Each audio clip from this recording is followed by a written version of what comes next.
Welcome. 4 welcomes this time, baby. To the Reckoning Podcast, episode 8. Yes, Feeling great. We still alive after episode 5. Man, y'all might recognize the person sitting before me today, the illustrious Kelsey Ogbewe from episode 1. Now, in the last episode, Kelsey, we talked about, what we call the voices of my people. Yes, sir. And it was kind of more of a, I don't know, how would you describe the vibe of the first podcast? I would say it was a mix between a reunion, you know what I mean? Because I know we kind of just talked a little bit about how we first met and linked up and stuff like that. And then we kind of went into, some of my ideas of church and community, but then also Pan-Africanism, and then also Marxism, and then I forgot kind of where else we went after that, but it was we touched on a couple of different topics. It was hearty, it was good, it was like, Yes, it was nice in all types of ways. But we, even at the time, like walking out of the recording into the parking lot, said, man, we got to do part 2. We got to get back to it, because there were some topics that, just in the interest of time, we weren't really able to get into. So Right. I guess just having conversations on the DM, on Instagram, everything like that, we kind of talked about, I'm white or European American. That's the phrase I'm trying to use now, man. I ain't white no more. I like that. It's not even a color. Right. I'm European American. Boom. But I am who I am. You know what I'm saying? And I represent everything that comes with that. Kelsey, you a black man, person in America, a representative of everything that comes with that. Yep. Not that either one of us speaks for our respective ethnicity or people group necessarily, but it's the reality is it's a conversation between somebody that's white and somebody that's black. And especially if we're gonna just stay within America, there is a certain dynamic in America between people with the pasty skin and people with the darker skin. Facts. And I think about, where does this all begin, or where do we even pick up the topic? I don't know if you agree with this, but I feel like 1619 is where it begins, at least in the American context. What do you think? Actually, it's actually real interesting that you bring up 1619. Mainly, I haven't read the actual book. I've listened to a couple podcasts created by Nicole Hannah-Jones and a couple other people that are involved in the project. But 1619 is a good place to start, mainly because you have what's going on right now within certain school districts where they're trying to at the very least, get rid of the notion of teaching about 1619. So you got, I think what they call it, a 1776 commission or some shit like that. Patriotic education. Yeah, patriotic education. So I think 1619 is a good place to start. One of the other things I was going to say too is I do know that that everything isn't always America centered, but we both live here, so we kind of understand the racial dynamic here a little bit better than certain other places. But I think that's a good place to start though. Right, because we can't necessarily comment on apartheid in South Africa. Shout out to Payne the MC. Yes, sir. He'll be here in a few weeks. Yes, God sir. willing, if we can get him on that airplane. But Facts. Like you say, the dynamic over there is probably different. There are similarities, of course, but we can't necessarily commentate on that because we haven't directly observed it with our own experience, with our own eyes. So, just talking about slavery, man, and in many ways they call it, the original sin of America. One of the things I wanted to ask you was, do you feel like that evil perpetrated throughout decades and centuries, do you feel like it's even possible? It creates a chasm, what I'm saying, between black and white, where it's like, this is the subjugated group, this is the group that owns, you know what I'm saying? And so, do you think black people in general have an interest in bridging that gap when it comes to, we want to be reconciled with white people, or is some crimes just too heavy and too heinous? Man, that's a real good question. Let me see. Off the top of my head, and like we said in the very beginning, I am not the spokesperson for all black people, and Matt is not all the spokesperson of all white people. However, so I'm gonna just put that out there for anybody watching. Disclaimer. This is a disclaimer, but I will say this though. I think you've got, and I hate to make it a dichotomy, but I do believe you've got two sides of the coin. Mm-hmm. You've got one side that is very much so still interested in integration, and even assimilation, right? And then you've got another side that's less interested with assimilation, right? I wouldn't even say less interested with integration. I think at this point in time in our history and our existence, it's almost impossible not to integrate. It's almost impossible not to have personal relationships with each other, right? But I also say this too, that even myself, I probably am not in community with a lot of white folks.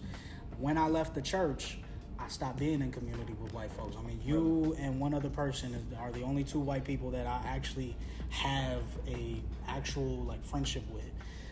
Everyone else is just kind of acquaintances. So on my personal life, I can say that it's possible to possibly not have that integrated, kind of situation with each other. But in the grand scheme of things, just the way we're all kind of interdependent on each other and stuff like that, it's very impossible not to be integrationist. However, I personally think that, and I know I'm gonna catch hell when I say this. Come on, put it out there. I'm gonna catch hell when I say this. I think that the civil rights movement and the goal for integration was not the best goal for black folks. Mainly because, and the more, and I could be wrong, but the more I read, the more I study, like I said, I want to be a student of history. I want to read more. I want to understand our current situation. I might have said this in episode 1, but the more I read, the more I recognize that we should have fought for equality, of course, but we should have also fought for our long-standing institutions, whether that be black colleges, whether that be black sororities,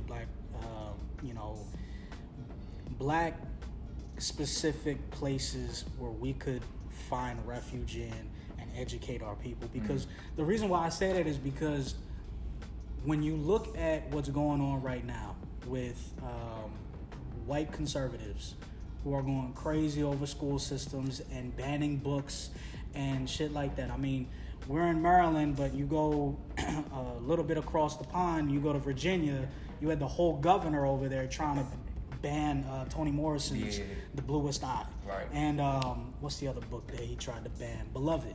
Yeah. Right? So then that gets me thinking, okay, if this is the trajectory of a lot of these white, predominantly white areas where you have black students going to school in, can we really say that we trust these situations to educate black kids? Right. Probably not.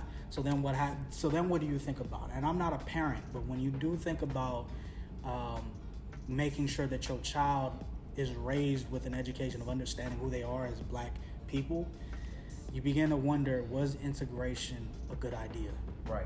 Or should we have put more effort into building up our own institutions? And so that's kind of, and I know I'm a little bit rambling here, but that's kind of where my mind goes when I think about just where we are, as a nation, I guess. Well, when it comes to integration, I feel like with integration, there is assimilation, or to integrate, somebody has to assimilate. And it's like, I've wondered this recently, it's like, what are we asking anybody that can be considered foreign or an outsider compared to what? Like, what are we asking people to really assimilate into?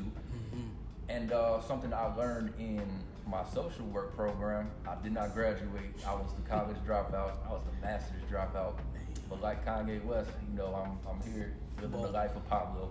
Facts. But I say all that to say, why do I say all that to say? I think I went on a train there, Kelsey. It's all good, bro. I think what I wanted to say was when it comes to, I don't know. Here's one thing I was thinking about while you was talking. You was talking about those black spaces where, you know, people educate each other, people lift each other up. Right. What would you say? Because a lot of white people will then say, oh, well, if they're allowed to have that space, then we should have white student unions and, you know, white identity groups. Why is it that black identity is healthy and white identity is toxic? That's a good question too. Mainly because what is white identity? Well, I guess I would answer the question with a question. What is white identity built off from? That's right. You know what I mean? The whole idea of white identity, and this is again probably gonna catch some hell for this too, but shit, I don't care. Come on. White identity is built off of subjugation. Oh. You know what I mean? Black identity, now, okay, some folks will be like, well, there shouldn't even be a black identity. There shouldn't even be race. I don't see color. Right. I don't see. And look, I get it. Look, any person worth their salt is going to understand that race is a social construct. Right. That is something that we all can agree with. Sure. Much like a lot of the shit that we categorize ourselves under as human beings. Something you begin to recognize is that, man, we make up a lot of shit. All of the ways in which we relate to one another is made up. Right. It's made up. Some of it biological, but others of it is just made up. Oh. Race is one of those things that is made up. Right. Right. But that doesn't take away from the fact that race still has and plays an important part of our lives. Right. So when I say that white identity is built off of subjugation, I mean, that's history. I ain't even gotta give you like a whole spiel of what that really means. But I mean, if anybody listening wants like some books to read on that, I would say The Invention of the White Race. And I forget who it's by, but it's 2 volumes of a thick ass book that basically goes through the process of how whiteness came to be.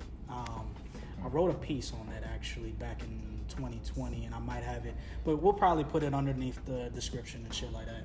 You got to remind me, because I'll be telling people I'm putting this in the description and then I forget to do it. I got you. So I'll send you the link. Yeah, you got to text me something, man. Yeah. But that brought me back to what I was trying to ask before, was that the idea of integration maybe not being the healthiest or the most productive when it came to the civil rights movement in the 1960s. Right. It's like the idea that America is this melting pot, and it's like we give, we take from each other, but we form this common sense of cultural identity. But what I wanted to ask is, do you think America is a white country founded by Europeans for Europeans? Because if that is the case, then what we're asking people to assimilate to is into white culture. Yeah. And is that in itself racist? Yeah, I mean, you know, to be honest, well, first, let me answer the first question is yes. America is a European colony. Yeah. America is an independent European nation. Let's just keep it real. Like, that's what America is, right?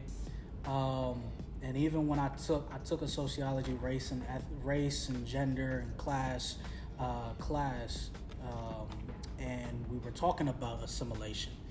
And normally, when you tackle the topic of assimilation into American society, what's underneath that conversation is assimilate to white normative ways of looking and thinking and moving through America.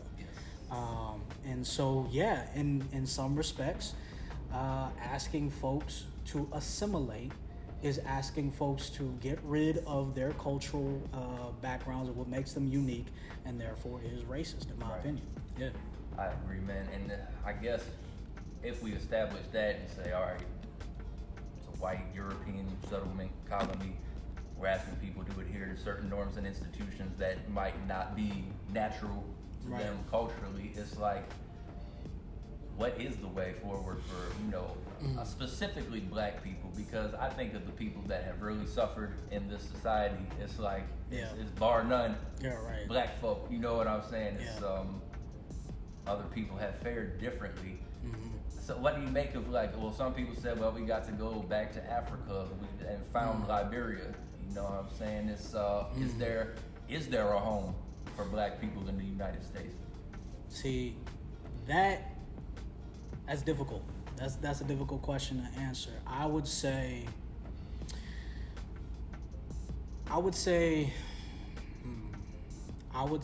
there is a home for us here. However, I also wouldn't neglect the continent of Africa either. Now, granted, with that comes with a lot of other issues and understanding the political world of Africa, of different African nations, because it should be clear as day for a lot of folks, but Africa is not a country. Let it be known. It's a continent. It's a whole continent. Know what I mean? But there needs to be a lot of pulling back of some of the faulty education that we all have been indoctrinated with on the continent, including how the countries were even built and how the countries are even come together. Right. You know what I mean? So, but to answer your question, I am personally of the opinion that I wouldn't give up living here, right? But I also wouldn't give up trying to build something on the continent. And this is why I'm a Pan-Africanist. Because I do believe that it is in Black people's best interest to build the continent back up. And to see the continent not just have independence, but because and that's a whole nother conversation. There's a whole new colonial grab for Africa right now. Various countries and so on and so forth. But not just see, I guess you could say, not just see African political leaders in each respective country, but leaders who care about the nations and who have the diaspora's best interest in mind. So I guess that would be my twofold answer. But yeah, no, I don't see an issue with the Back to Africa movement. To be honest, a lot of my political education right now has been knee deep in Marcus Garvey, has been knee deep in Kwame Ture, Kwame Nkrumah, Sekou Toure, Amilcar Cabral, Walter Rodney, a lot of those folks. So I don't see anything wrong with that, but I also don't see anything wrong with wanting to fight for justice here in America. I just think that it's a much more complicated. I think it's much more complicated overall. But it's definitely complicated here in America because I think Black folks, we only make up like 13%, if I'm not mistaken. So there's a lot that needs to happen in America. I ain't got all the answers. I really don't. I am Sway. I ain't got all the answers. Sway. You know what I mean? But just the more I'm reading to understand, the more I'm paying attention to what's going on, the more I recognize that it's gonna be a hell of a lot of work, and whatever needs to happen and needs to be done, and I'm pretty sure it's not gonna be done in our generation or our kids' generation, or maybe even their kids' generation. It's gonna take a few more generations just to fix some shit. Now you mentioned the work, and that's a phrase that, especially since 2020, has picked up steam. I hate that phrase. I don't like it either because, and maybe we can unpack that a little bit. Define the work. What do you see it as? So the way I define the work is a mixture of both intellectual engagement.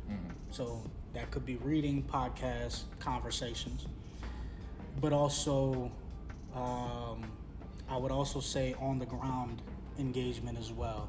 So what that could look like is linking up with political action groups, maybe nonprofits, but I'm very skeptical of certain nonprofit groups. But nonprofits, and I will definitely on the, engaging on the ground side, I'm going to emphasize working with your local government, working with your local school board, working with local shit, just local shit in general, because all politics is local. Sure. You know what I mean? But the work definitely is a mixture of the two, of both intellectual engagement, reading, understanding what's going on, as well as engaging with the people. Do you feel like, I guess even since the 1960s, that the work has been done, or that we're progressing somewhere? Because I was looking up just some stats in the last couple of days, and this all comes from like the high point of civil unrest in the 2020 or 2019, and it said 7 out of 10 people say that the relationship between white and black is bad and getting worse. Have we made progress since the 1960s, or have things remained stagnant? I guess it depends on what you define as progress, but I feel like, now granted, look, I was born in 1995. Hey, 95. So I don't know shit about what was going on in the 60s. You wasn't there. You know what I mean? I wasn't outside. I was not outside. But based on what I've been reading and based on everything that I've seen, and I know my elders gonna probably disagree with me, and that's okay. I'm okay with that. But I think things have progressed to some extent, but things have always been the same. Right. Some of the things that, and if one of the things, I guess shameless plug, but if you go to my YouTube channel, I have a playlist of speeches. So if anybody's interested in some intellectual engagement, definitely engage with that playlist. And it's a public playlist, but on my YouTube channel, there's a playlist of speeches from folks from the 60s and 70s. And the thing that I began to recognize is a lot of the issues that they were talking about back then, it's the same shit that's happening now. So I'm almost inclined to believe that things haven't progressed. I'm inclined to believe that things have always been this way. The relationship between black and white folks have always been this way. But then, granted, again, there isn't segregation anymore, right? Sure. So I gotta, be honest about that. Segregation doesn't exist. Not on the law books, right? But there's, you can make the argument of like, what is it called? I forget the actual term, but like how people live like with de one facto another. De facto, there we go. Yeah, You can make the argument that de facto segregation is still around and alive and well and has morphed itself into something different than it was back then. So, I guess it really just depends on what you define as progress. But I'm more inclined to believe that things have always been this way. Right. Because I was reading something else. It was like from 1998, and it was like kind of a look ahead into the 21st century as far as that dynamic. And they said the black middle class has come a long way since the 1960s, and you have more affluent black people. They said, but within that group, there is a sense of rage, was the word that they used, and they said a sense of not belonging or being fully accepted, and kind of that American society, that they move parallel to American society. Like, yes, we've been able to amass wealth for ourselves in this generation, but do we feel like, America has our best interests? And it's like those people would say no. And then I think about, wow, that was 1998, and now we're here in 2022. It's like, I was 3 years old. 3 years old. Yeah, man, I was young too. Shoot. But now here we are, we're adults living in we're pushing 30 now at this point. And, just what I've seen in my life, I feel like, growing up in Damascus, right, it's like there weren't a lot of black people, and there was definitely, I was getting taught some things from, my people that, I reject. You know what I'm saying? And I don't receive that really. And why do I say all that? Is because I feel like in 2020 you had George Floyd, right? And that, and I wonder if you agree with this. Do you see that as a tipping point? Yeah, I do, but at the same time, it was a very disappointing tipping point. Interesting. In terms of what came after? In terms of what came after. And the reason why I say that is because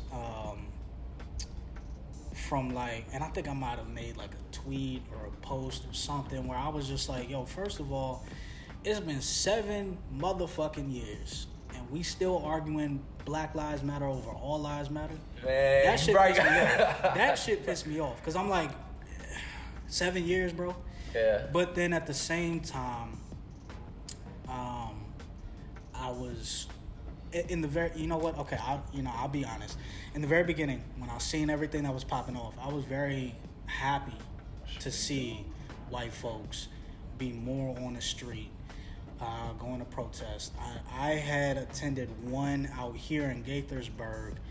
My brother had attended a couple in DC, and we had some conversations about that, and that was cool. But then, and even at that time, I remember writing a piece saying specifically that it's time for white folks to pick up the mantle and fix this shit. Right. You know, because at that time, I personally was tired.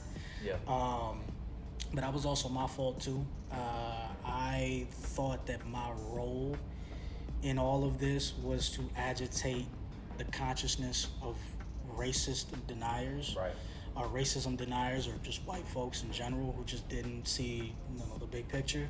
So I thought that my only goal was to agitate. So I got tired. I'm like, man, fuck all this agitation shit. You felt agitated. Yeah, I felt agitated myself. But so I even back then I said, it's time. It's time for it's been time for white folks to pick up the mantle. What I didn't expect was the white fragility conversation. Ooh, that's good. I did not expect that. I didn't expect the. I definitely didn't expect the white folks that co-opted the movement. I didn't expect that. Co-opted Black Lives Matter. Yeah, I didn't expect that. I was not expecting that at all. Maybe I should have, just reading history. Should have been more astute on that. But I didn't expect that. I didn't expect the white fragility conversations. I didn't expect the white guilt conversations. I really didn't expect any of that. I honestly, and I don't know, I expected more positive needle moving movement, as opposed to, and granted, I will say this, I'm only speaking from my own personal circle, because I don't know what everybody else's circle was looking like at that time, but some of the white folks that I was in community with at that time came back to me, was like very much so on the whole, wanted to talk about white fragility, wanted to talk about white guilt, wanted to overly apologize. And so I was not expecting that. Now, I know that there are other pockets of communities that were like, all right, well, we've been putting in this work since 2012, since 1990, whatever, so we're definitely way past the white fragility, white guilt conversation. Right. So I just want to make that known too. But just in my own personal life, I was not expecting the white guilt and white fragility conversation. I was expecting a lot more. I was expecting a divestment for whiteness and white supremacy. Divest from whiteness, divest from white supremacy. That's where we're going next. I can feel it.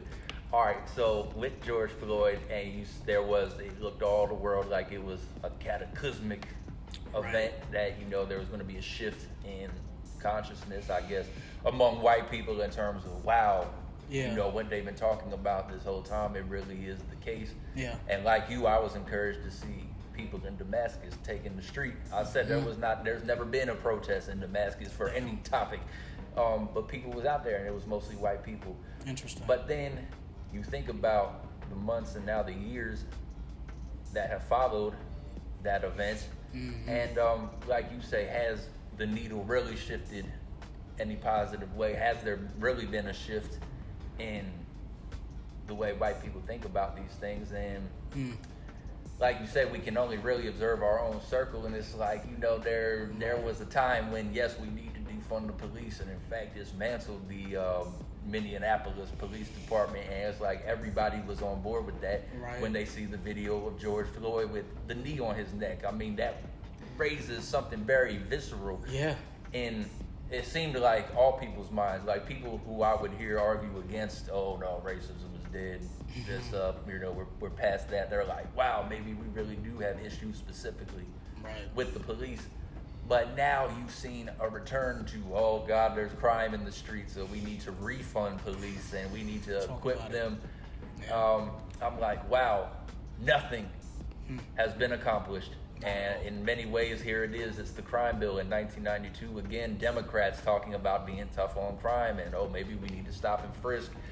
And I'm like, neither political party is really serving the interest of, I mean, from my perspective, the black community. As you know, they use them for convenience and for posturing. But I guess what I wanted to ask with all that is, in the context of the work, the ongoing work, the role, you said white people, it's time to pick up the mantle. Yeah. I'll say, what does that look like for a white person that was previously going about their lives just hunky-dory? Maybe they gain awareness for whatever reason. Yeah. What does that person need to do, you know? Yeah. I would say, for starters, rid yourself of your guilt. Rid yourself of your guilt. Rid yourself of your guilt, or at least do not dump your guilt in the presence of black folks. Y'all heard that? Please. I think I needed to hear that at one point in my life. Please. And actually, I was going to ask you about that, and I'll ask you about that in a second, but if there's one thing that I can say at this point in time is rid yourself or work through your guilt. Not rid yourself. Work through it, but you ain't gotta work through it with black folks. Work through it amongst your peoples. Nobody's gonna hold your hand through that process. Not at all. At least me. I am disinterested. So I'm gonna let everybody know I am disinterested in hearing about how guilty or how fragile or whatever. I don't care. I'm so sorry. I don't care. I don't need it. The reason why I say that is because what those conversations oftentimes do is two things. They either, one, center the white person's feelings on this whole thing, which I'm not saying is invalid. That's why I say work through. That's why I had to even correct myself. Not rid yourself, but work through your guilt. But centering your guilt in this conversation does nothing. It does nothing to move the needle. Again, I'm at this point in my mind, I'm mainly about action and seeing actionable steps taking place. It's part of the reason why I even shifted, because I felt like I wasn't really doing much of anything trying to agitate people's consciousness. Partly because, again, I was doing that in the context of the church, and I felt like at that point in time, and this was 2014 to 2017, at that time I thought that, well, if I agitate enough white Christian consciousness, then, you know, they'll do something about it. So I even had to make a pivot and be like, nah, you know what, now I'm more so concerned with uplifting black folks and working across the lines, coalition building, that kind of thing. So that's why I say decenter your guilt, work through it, this and the third. Second point that I would say is put yourself under intense political education. Okay. Because this is where I feel like, and we've had this conversation, this is where I feel like the Black Lives Matter movement failed all of us, is there wasn't enough understanding of the political situation that we're in right now. There's not enough understanding of the history of the political situation that we're in right now. It was a lot of reaction. We all did it. We all were reactionary. And I don't think that reactionary is a problem. It's when you stay in a reactionary mindset. which is why I think, going back to white fragility and white guilt, I think that's where all that comes from. Is it's a reaction to everything else that's going on. Right. Being fragile about having racial conversations is a reaction. Feeling guilty is a reaction. At this point, what I'm asking folks to do, including myself, is to move past reaction and to get under political education. What does that mean? Because I know that's a catch-all term too. When I say political education, what I mean is, and I'm going to be very specific about this, read Malcolm X. Yeah. Listen to his speeches. Listen to Kwame Ture. Listen to Amilcar Cabral. Listen to Walter Rodney. Listen to all of those folks, right? That's the first step, right? Listen to, and if we're going to talk about critical race theory, because that's like the big... Ooh, spooky! That's the big boogeyman right now. Go read Kimberly Crenshaw. Go read Derek Bell. Go read Richard Delgado. Go read these people. Now, you don't have to agree with everything that they say. You don't have to agree with their analysis. But that's a starting point. Right. And the next starting point when it comes to political education is find yourself a study group. Find yourself, plug yourself into some kind of political education group or something that is attached to the people. Because if you're just literally sitting in your house reading a bunch of books, you ain't doing shit. I'm sorry. And the reason why I say that is because I recognize that from myself when I was working at Amazon. And I know this is like a long-ass tangent, but I promise this is going somewhere. But when I worked at Amazon, I found myself getting connected with I'm trying not to use their name, because I don't know how they feel about their name being out there. So I found myself getting connected with a group that was all about workers' rights. Mm-hmm. They had a Trotskyist bent to them, right? But they gave me the opportunity to, be a part of something that, I was a worker at Amazon, and sure. And hey, shout out to Amazon in New York for unionizing. I like that. But yeah, that was kind of the whole idea of building something together as workers. So find yourself a group of people who, you may not agree with all of their politics and their analysis, but get yourself in that group.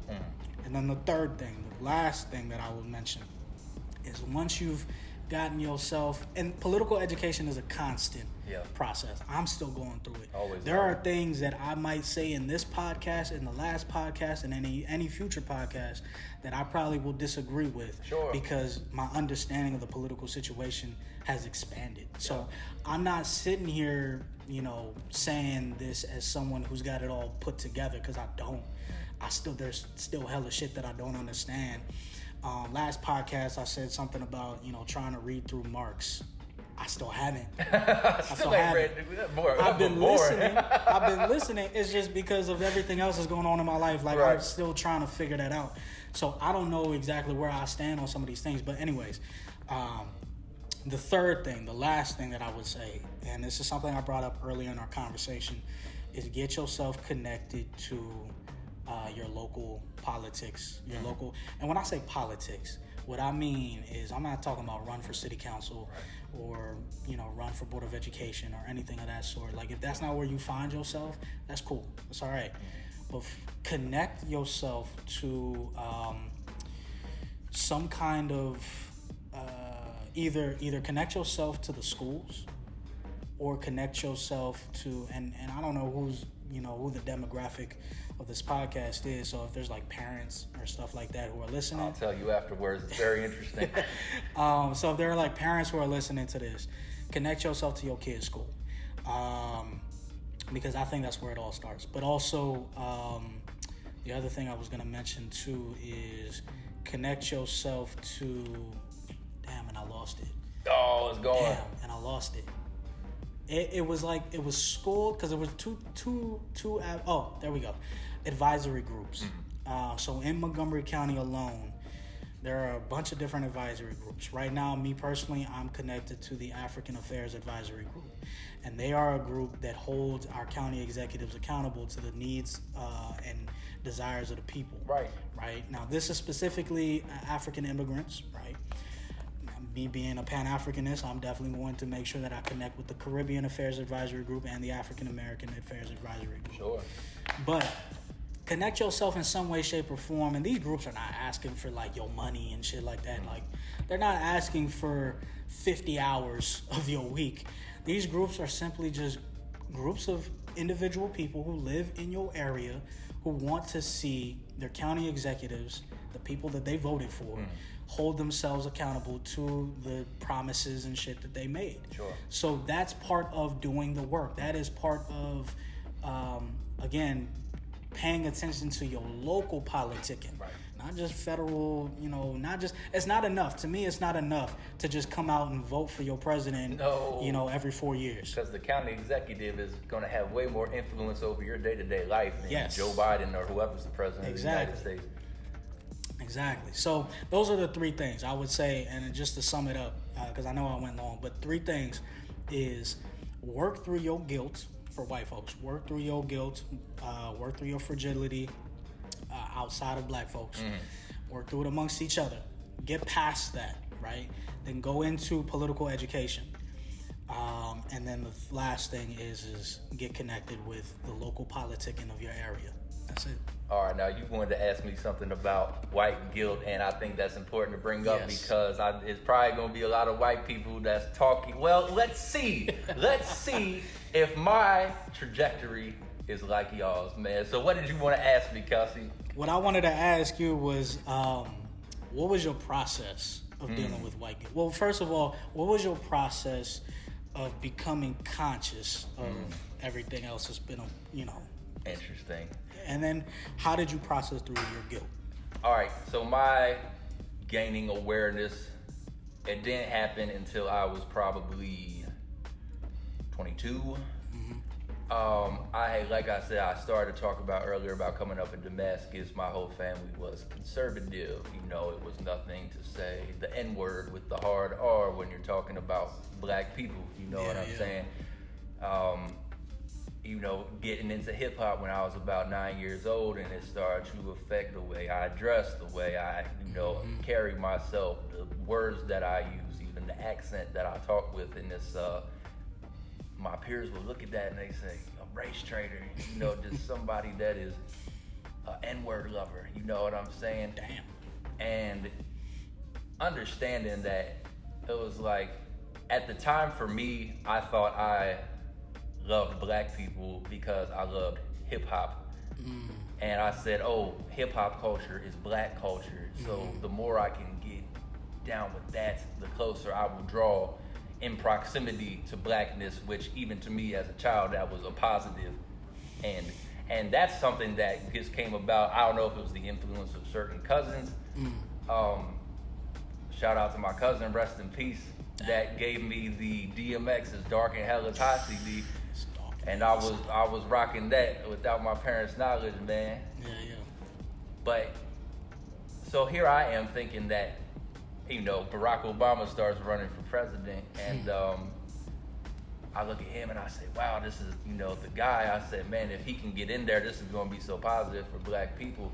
I don't know. I hope my parents don't watch this far into the podcast, man. But I'll tell you straight up, man, me and my father, you disowned me, dog, when he said, you're not my son because one of your people became the president. Damn. And I said, how interesting. And that was so hurtful.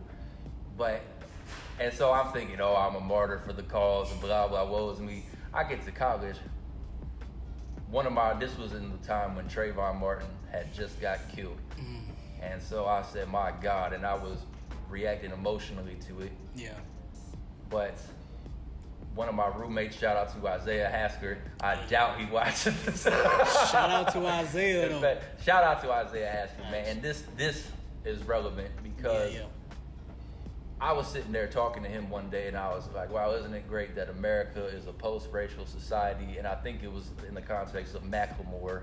He's like, he can rap, so, he just should be accepted into hip-hop and this and that. still kind of thinking along the lines of hip-hop culture is black culture.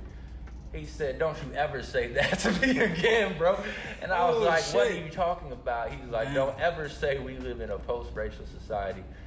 And I was like, but Martin Luther King and the Civil Rights Movement, because coming up in Montgomery County public schools, you said read Malcolm X. Yeah. I thought that man was a terrorist when I graduated 12th grade. I said Martin Luther King, that was the guy that came and died so that black people could be free, basically. And with his death, that's all. It was almost like he was a Christ-like, you know, kind of figure. And that's sort of how they portray him. Yeah. You know, but thinking Malcolm X is a terrorist, Angela Davis a terrorist, and just the Panthers are this, you know, evil, awful group. And this is me, somebody that supposedly knows better, right? Somebody that actually gives a damn. Even black kids walk away out of MCPS schools with that kind of mentality. I know I did. That's a shame, man. You know what I mean? But shout out to Isaiah Asker, because over the course of 4 hours, this man broke it down for me and held my hand as I processed these things. And by the end of that conversation, I can say I gained an awareness that I did not have before. And that awareness was that systemic racism does exist. White supremacy is something that is overarching and embedded into the culture. Yeah. And it hurts us all. Yeah. At the end of the day. And so gaining that awareness is like, oh, I'm woke now. But with that awareness came this crushing guilt. Yeah. And this really gets to the heart of your question, I guess, is because, and I think this is probably went for every white person that gives a damn. I think this is part of the process of getting there, is going through this feeling of tremendous guilt. Specifically in my case, both of my parents' families were operating and trafficking in the slave trade.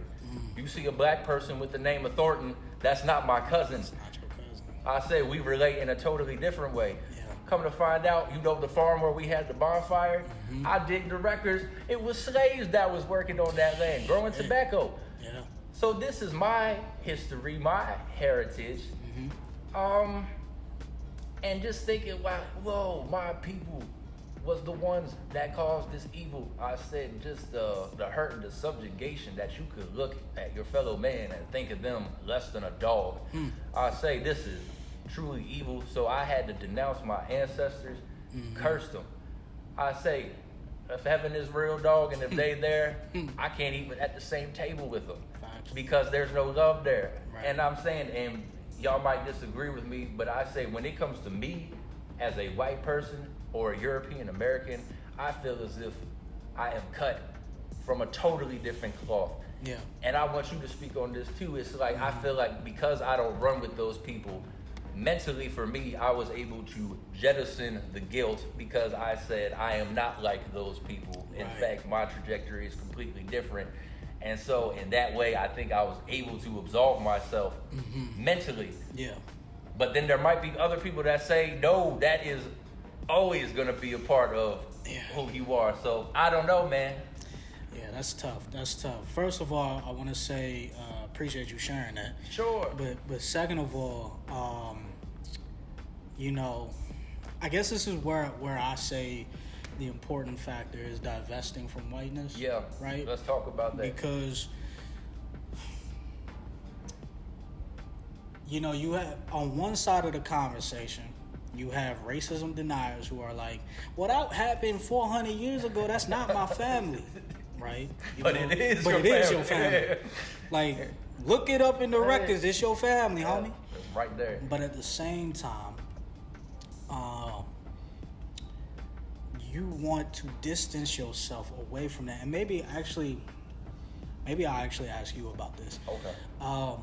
What does distancing yourself from that part of your heritage look like?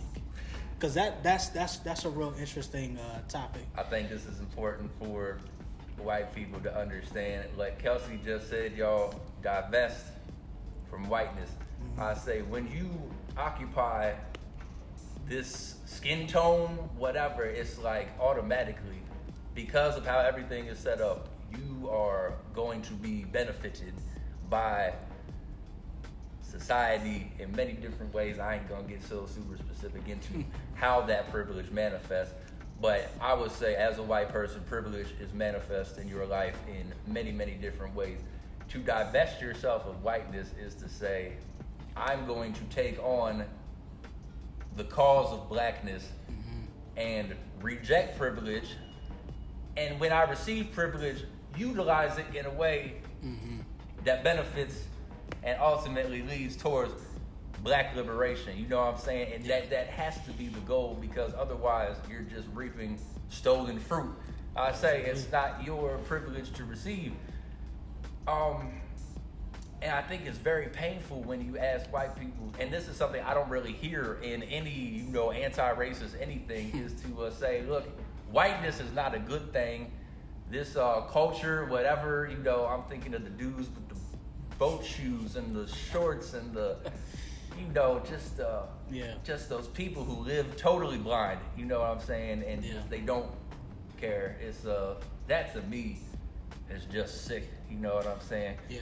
And, but telling those people, look, they're not going to hear it. But when it comes to the agitation that you was talking about, it's not on you to agitate those people. Right. I'm here to agitate those people. There you go. And like John Brown, I came to get down.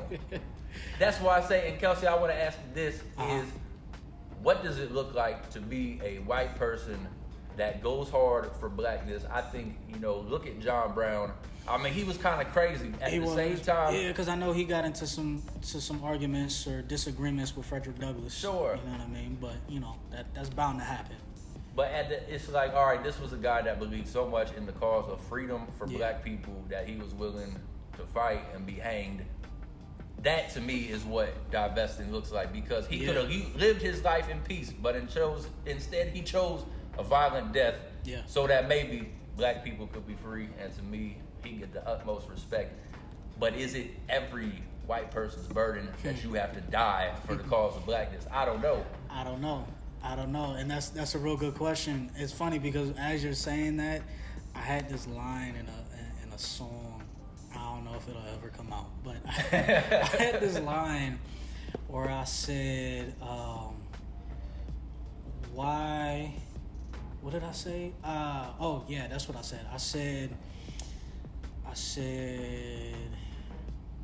why a brother gotta plead for peace?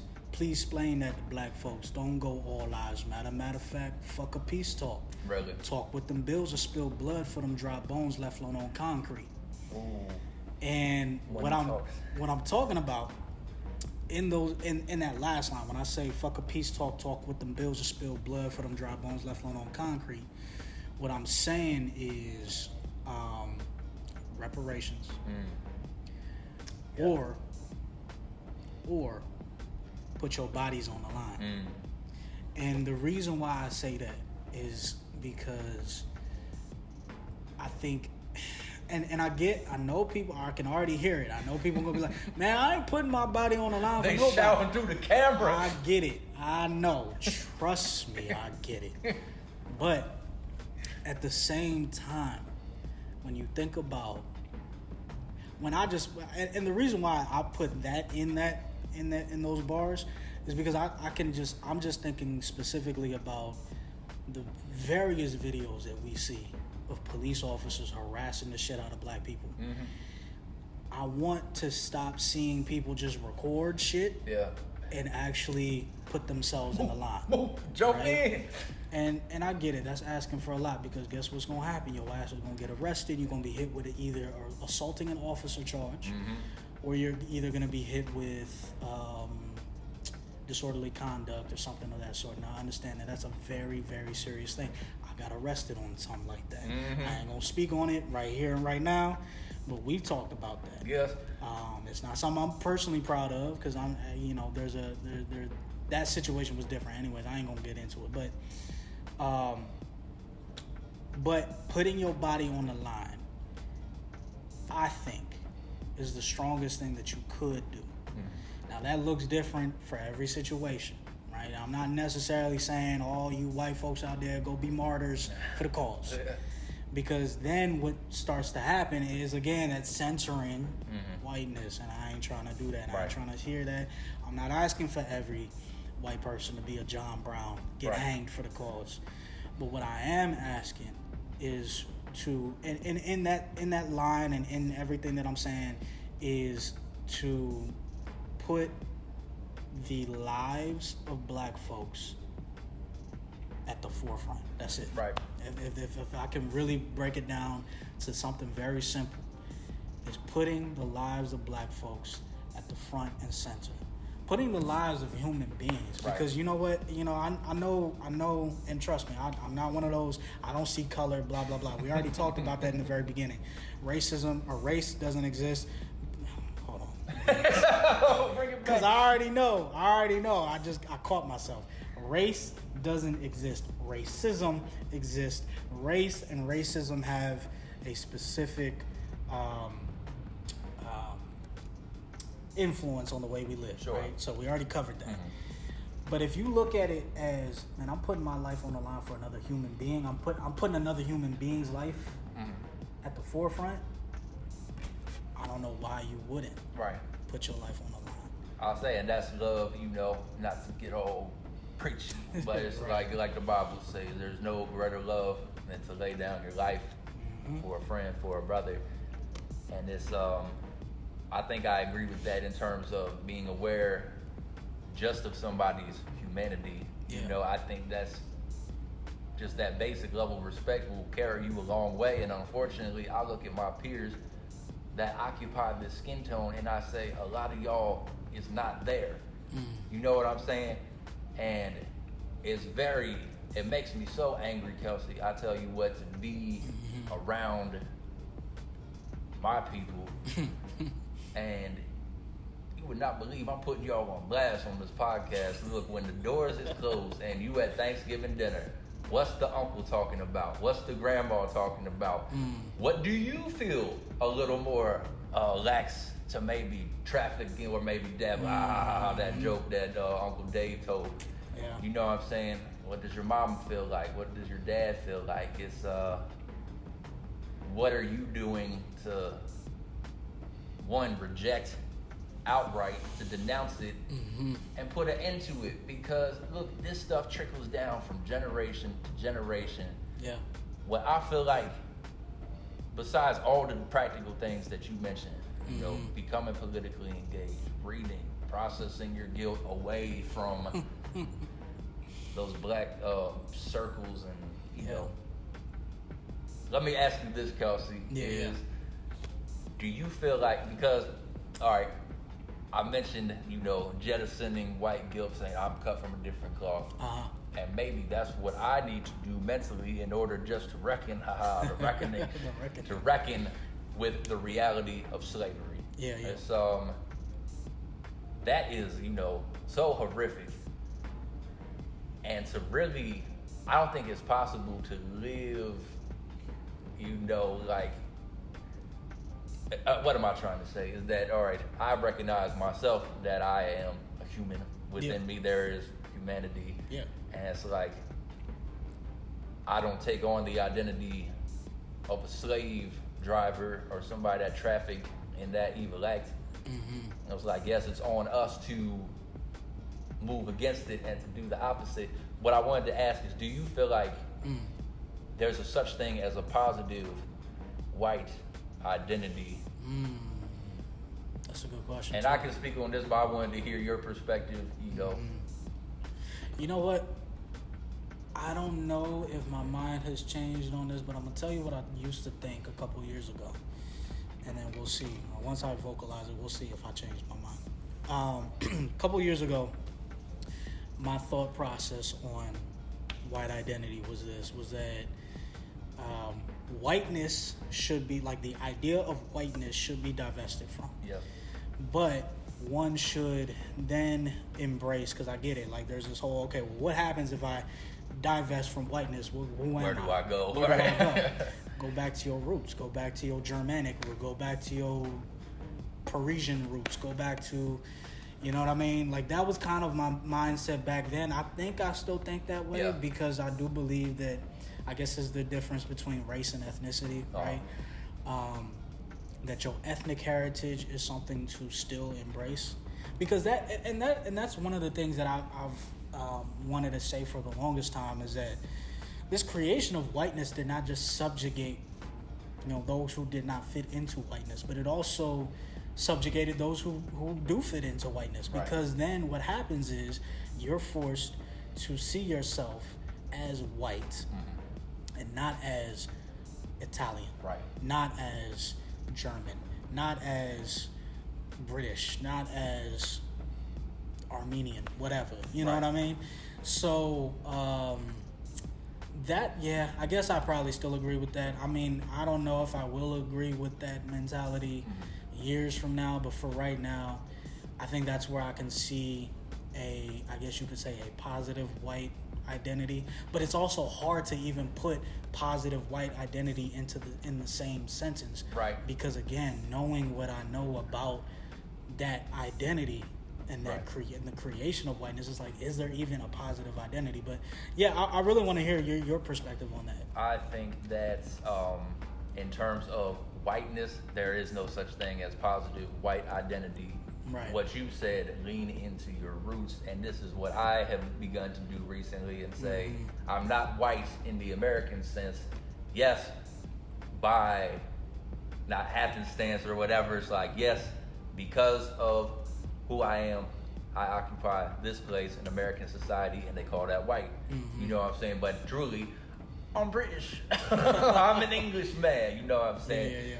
A European American, and it's like, that to me is a lot healthier than saying I am a white American, and doubling down and saying this is our culture that needs to be defended and upheld. That's why I think a lot of this 1776 is just racist as hell.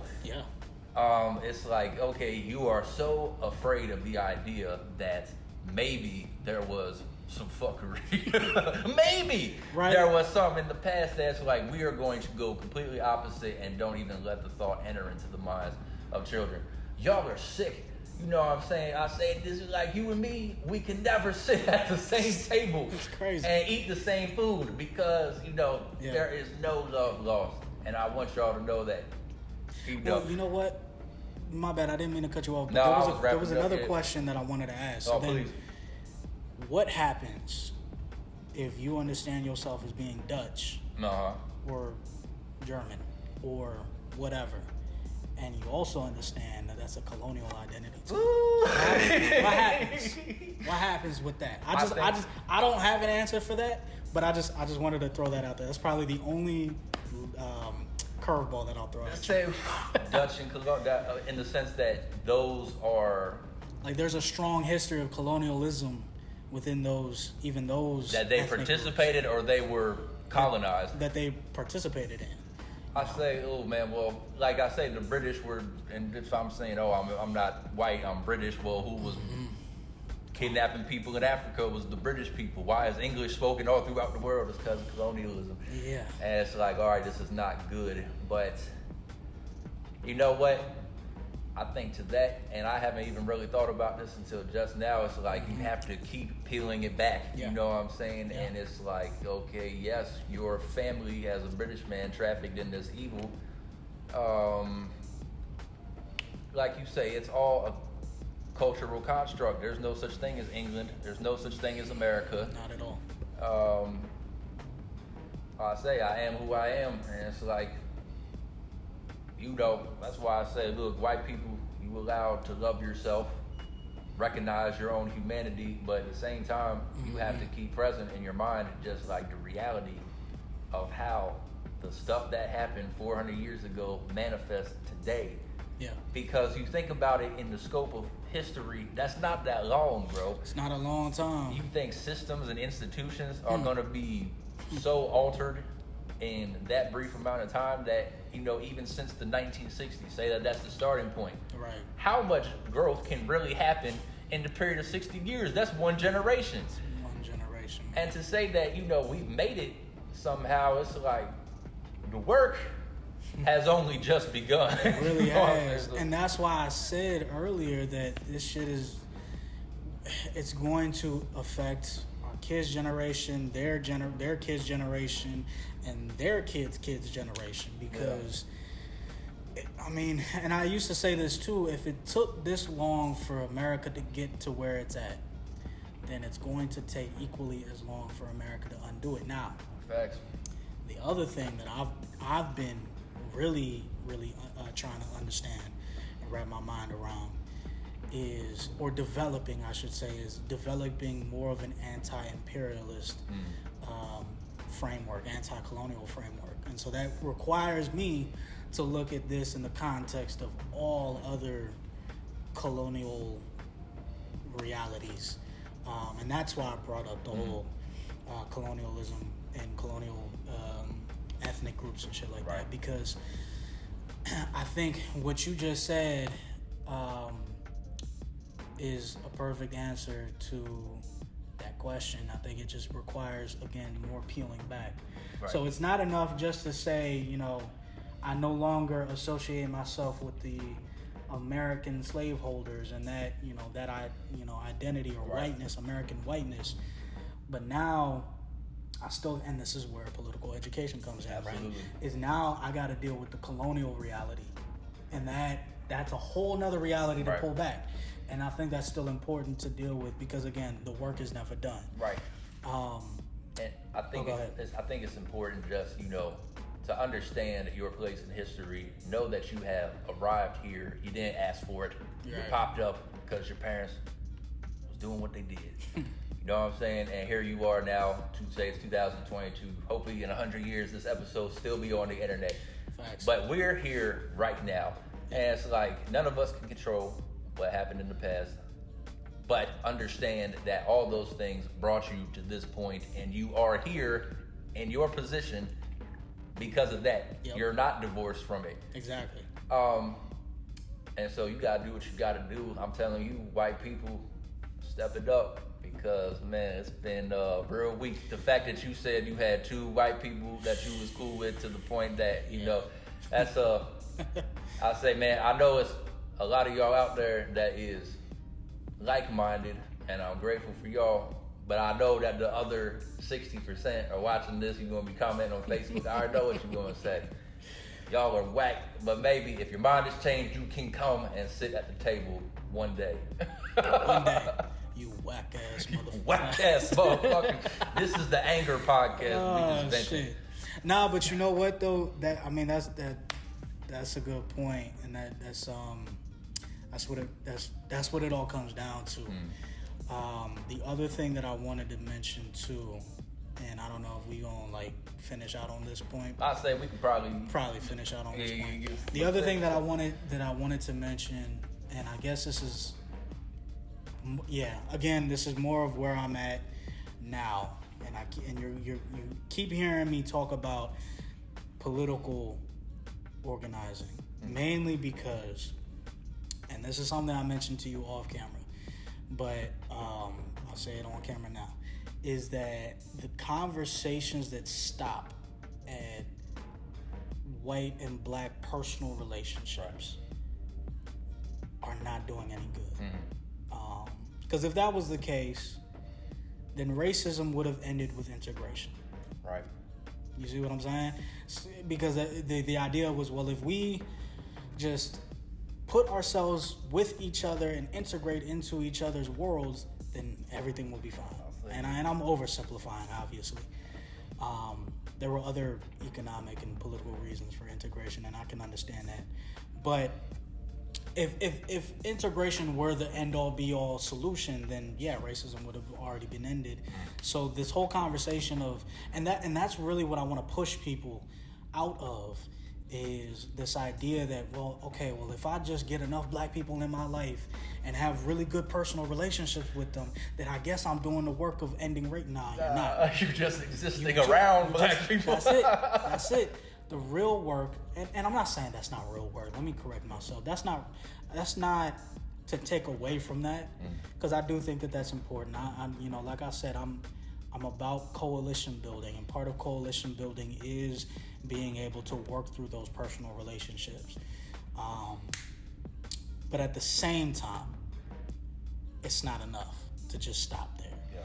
it's important to get your ass in the local politicking of your day. Yes, it is. So one of the other things that came to mind, if I haven't given enough practical examples, is, for example, folks in Virginia, because I'm only picking on Virginia because I haven't heard this out here. But if I do, then you know where my ass is going to be. But folks in Virginia who are around the school boards that are trying to ban these books and trying to take serious action against writing up laws to, stop teachers from teaching critical race theory, which is not actually happening. For God's sakes, I hope people just for real. Like, I don't understand why that even was the boogeyman, but I guess, whatever. Because they're scared, Kelsey. They feel like they have something to lose by having that information go out there. Which is crazy to me. You ain't got nothing to lose except for maybe your status quo. That's probably what it is. I'll say. But for white folks in Virginia, if you haven't already, because like I said, I don't really know, but if you haven't already, get yourself in those school board meetings. Right. Get yourself in those meetings where those kinds of conversations are happening.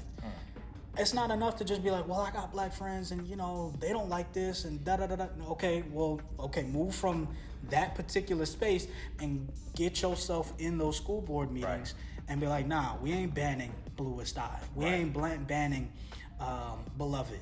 We ain't banning none of these books. This ain't happening. This is not on my watch, because I want my kids and everybody else's kids to be able to have access to these books. And that's just one example, but that's one of the most, practical example that I can think of. There are some other examples that I can think of, but to be quite honest, like, it has to move from just the, I want to make sure that I have great relationships with black people and that's it. It has to move from that conversation, because I feel like that's another reason why 2020's reckoning failed. Right. You know what I mean? Because everybody thought that, or I don't know what happened. I don't know how the conversation turned into that, but I felt like the conversation turned into more, well, what can we do to make people's relationships better, instead of what can we do to make sure that there is no political backlash. Right. Because I knew that was coming. The minute, and I harp on the schools because I recognized that when everything started to pop off with the protests and so on and so forth and the awakening, there were folks on the ground who were looking to see this stuff continue through the education system. Sure. Right? Because to some extent, education is part of the solution. I'm not saying it's the end-all be-all solution, because there are way more factors that work into that. But when folks started to press for more education about black issues, Latinx issues, LGBTQ issues, so on and so forth, I had a feeling there was going to be a backlash. Because don't nobody want to, everybody's cool with the protests, but don't nobody want their kids to be educated. You see what I'm saying? And and where does the protest go? Yes, we shout and make our voices known in the streets, but when does the actual change become effective? It's like you say, you're pushing the politicians, you're making legislation, you're educating people, not indoctrinating like they say, but just putting information out there so that people have an awareness, so that, unlike me, you don't think Martin Luther King was Black Jesus, or that Malcolm X was some, awful figure. It's or I don't know if you've seen that one video on TikTok. There's this girl, God bless her, but God bless her heart. But she got up. It was like a protest or a walkout or something, and she got up. It's a white girl got up and started saying, we gotta thank Martin Luther King. I'm paraphrasing. I know what you're talking about. We gotta thank Martin Luther King, because if he wasn't here, we would have all been whipped. I'm like, damn. Everybody's going boo. Like, again, God bless. Somebody gave her the wrong information. She stood on that shit. She said that shit with her chest. But, nah. Sometimes you're wrong, even when you say it with your chest. Sometimes you're wrong. But see, that's what I'm saying. That education probably would have helped navigate that conversation. You know what I mean? She went to Northwest High School, man. That's crazy.